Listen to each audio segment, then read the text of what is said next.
Olá, tudo bem com vocês? A água é a substância mais estranha da face da Terra. Entenda por quê. Ela é menos densa no estado sólido que no líquido, desafia a gravidade e congela mais rápido se está fervendo. Essas são algumas das mais de 70 anomalias da água, um conjunto de características que nenhum outro líquido do universo tem. Entenda por que os superpoderes do H2O são a chave para a vida na Terra. Era um líquido muito engraçado. Não tinha gosto, não tinha nada. Ninguém podia colocar uma garrafa com esse líquido no freezer, porque o recipiente estoura. Estoura graças a uma propriedade incomum. Trata-se de uma das únicas substâncias na face da Terra que aumenta de tamanho na fase sólida. As outras passam a ocupar menos espaço, e não mais. Essa substância, claro, é a água. Além do hábito exótico de explodir no congelador, ela exibe outras 70 anomalias, ou seja, desobedece às previsões dos físicos e químicos de mais de 70 jeitos diferentes. Essa lista de insubordinações, atualizada com zelo desde 2000 pelo químico britânico Martin Chaplin, cresce quase todo ano. Em geral, estamos tão familiarizados com a água que não percebemos o quanto o comportamento das moléculas de H2O desafia a intuição e as equações dos cientistas. Os líquidos do nosso cotidiano, suco, refrigerante, café, leite, são todos essencialmente água. Um tomate é 95% água, um ser humano, no mínimo 60%. Se você é um saco de água com um cérebro e livre-arbítrio, cercado de água por todos os lados, é difícil pensar em si próprio como exceção, e não regra. Mas veremos a seguir que uma cena corriqueira em nosso cotidiano, cubos de gelo translúcidos boiando no suco, é algo incomum no universo e encerra o segredo da vida no nosso planeta. O que, afinal, torna a água tão especial? A explicação começa em escala atômica. Átomos são inimaginavelmente pequenos. Se uma maçã fosse do tamanho do nosso planeta, os átomos seriam do tamanho da maçã. Uma molécula de H2O, como a própria fórmula indica, consiste em um átomo de oxigênio, O, ladeado por dois pequenos átomos de hidrogênio, H2. Todo átomo é rodeado por um certo número de partículas, os elétrons. E esses elétrons se organizam em um pavê quântico, distribuindo-se em camadas que comportam uma quantidade fixa dessas partículas. Na primeira camada, cabem 2 elétrons. Na segunda, 8. Na terceira, 18.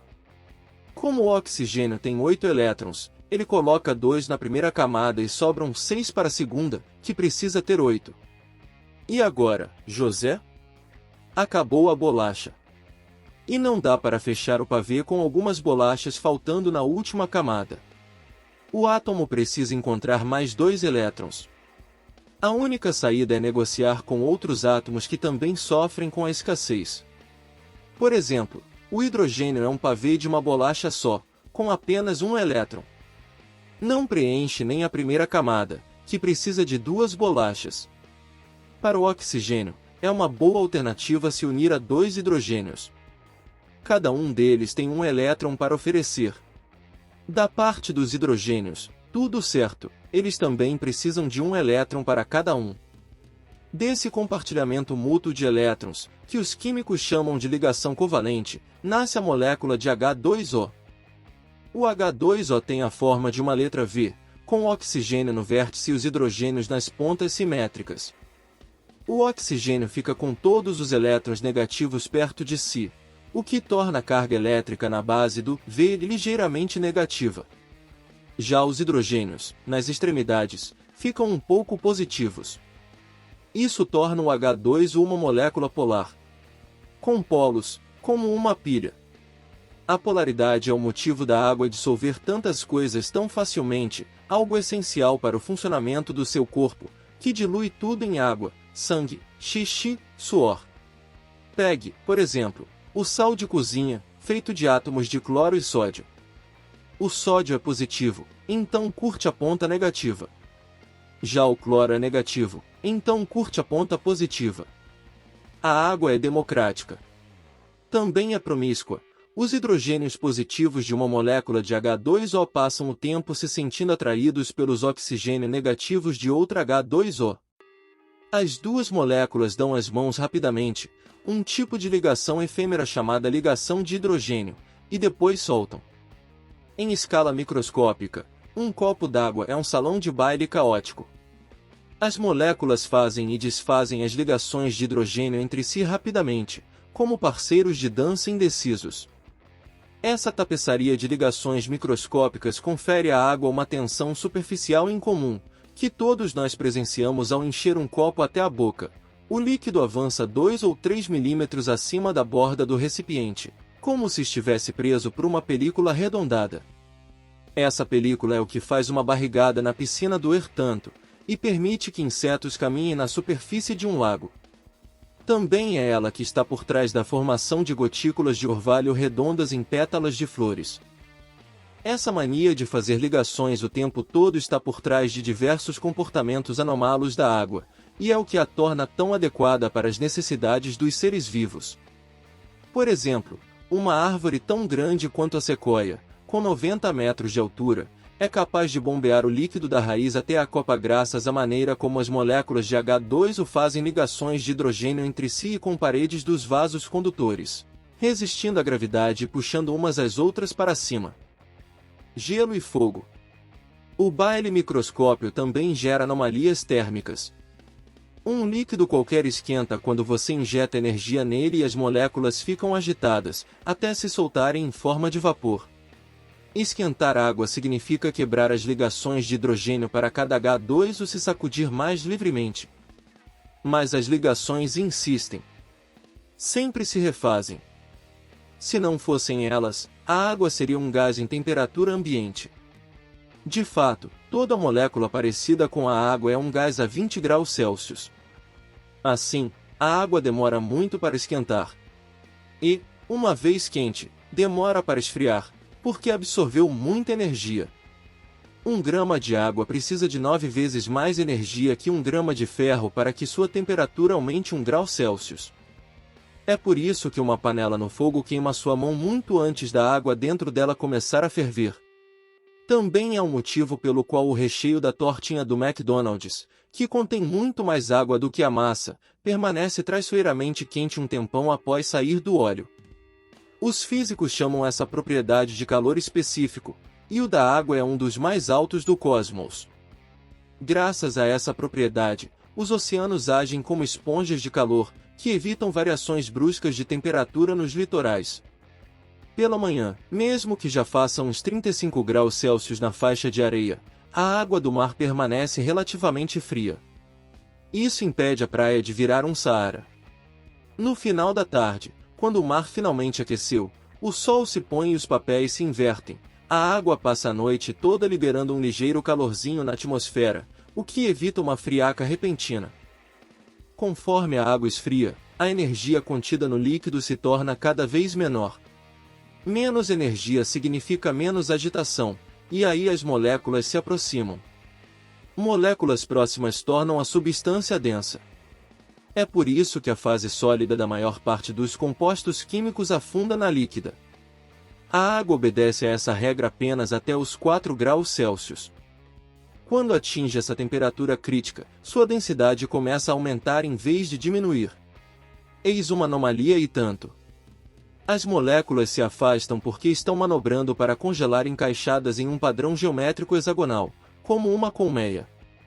Esse padrão hexagonal deixa buracos, que não existem na água líquida, em que as moléculas são livres para se acomodar umas nas outras de maneira mais compacta.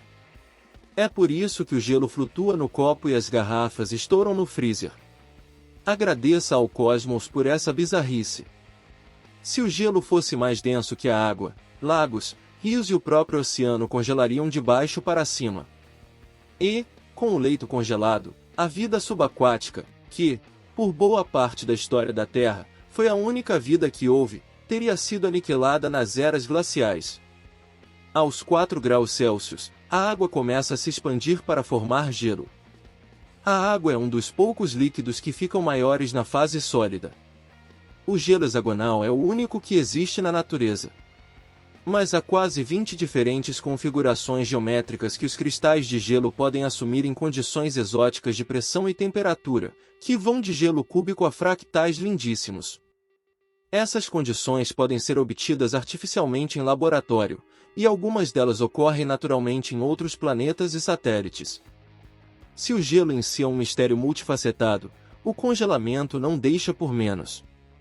Em 1963, um menino de 13 anos chamado Erasto Pemba, que fazia picolés caseiros para vender em um vilarejo da Tanzânia, na África, percebeu que a água se solidifica mais rápido quando é posta no freezer fervendo. O fenômeno ficou conhecido como efeito Pemba. Antes dele, Aristóteles havia feito essa observação por escrito, mas ninguém deu bola. Os químicos ainda não sabem o porquê disso. Em certas circunstâncias, é mais fácil para as moléculas atingirem a configuração geométrica correspondente ao gelo partindo de uma temperatura mais alta. Quando você congela rápido, as moléculas precisam se ordenar rápido, diz Márcia Barbosa, física da UFRGS. Estar na temperatura mais baixa não quer dizer que elas têm mais chances de cair no lugar certo. É como fazer uma corrida dentro de um labirinto. Uma pessoa que está mais perto da saída não tem garantia de que vai chegar lá primeiro, porque ela pode tomar caminhos errados, que a afastam do objetivo. Salva pela estranheza. Por muito tempo, Márcia Barbosa só pensava em água quando sentia sede. Originalmente, seu objeto de estudo eram moléculas grandes, como proteínas e DNA, que têm milhares de átomos. Quando precisava simular o comportamento da água, a física usava um modelo, em suas palavras, vagabundo. O problema é que o modelo vagabundo fazia jus à ofensa e não funcionava. As previsões que ela fazia para o comportamento da água davam errado. Márcia, então, decidiu fazer uma pausa para modelar a água decentemente. A pausa já dura 20 anos. Um dos problemas que a cientista encarou é que a água se move mais rápido, e não mais devagar, quando está contida num espaço apertado. Esse comportamento é um oferecimento das ligações de hidrogênio. A molécula de H2O age como o passageiro de ônibus que vai apoiando a mão nos ombros de todo mundo para cavucar um caminho e descer do coletivo. Que tal, então, experimentar água passando por nanotubos, cilindros com espessura 80.000 vezes menor que um fio de cabelo? Nessa situação, as moléculas, que estão em grupos de 4, mudam de estratégia, passam a se organizar em uma fila, fazendo apenas duas ligações, uma com o grupo de H2O que vai na frente, uma com o que vai atrás. Essa fila anda super rápido, como se fosse um corredor polonês no carnaval, diz Márcia. Todo mundo de mão dada. O fluxo de água em nanotubos é centenas ou até milhares de vezes maior do que o previsto pelas leis da hidrodinâmica. Essa pressa toda deu à cientista uma ideia: aplicar os nanotubos na dessalinização de água do mar para consumo humano. O H2O passa e os sais vão ficando para trás. A nanotecnologia poderia reduzir as usinas de dessalinização a 1/10 do tamanho atual, e salvar a pele de países em regiões áridas, que vão sofrer com o aquecimento global. Apenas 2,4% da água do planeta é doce, e 70% dessa água doce está em locais de difícil acesso, como as geleiras. Diversos países já enfrentam escassez hídrica, e a ONU estima que metade da população mundial sofrerá com a falta de água até 2050. A água é tão especial que permitiu a vida. E a vida, tão acostumada à água, não percebe que ela é especial. Agora, buscamos na água uma solução para não ficar sem ela. Se gostou, compartilhe, deixe seu like e se inscreva no canal e não se esqueça de ativar o sininho das notificações para não perder nenhuma novidade. Muito obrigado por assistir.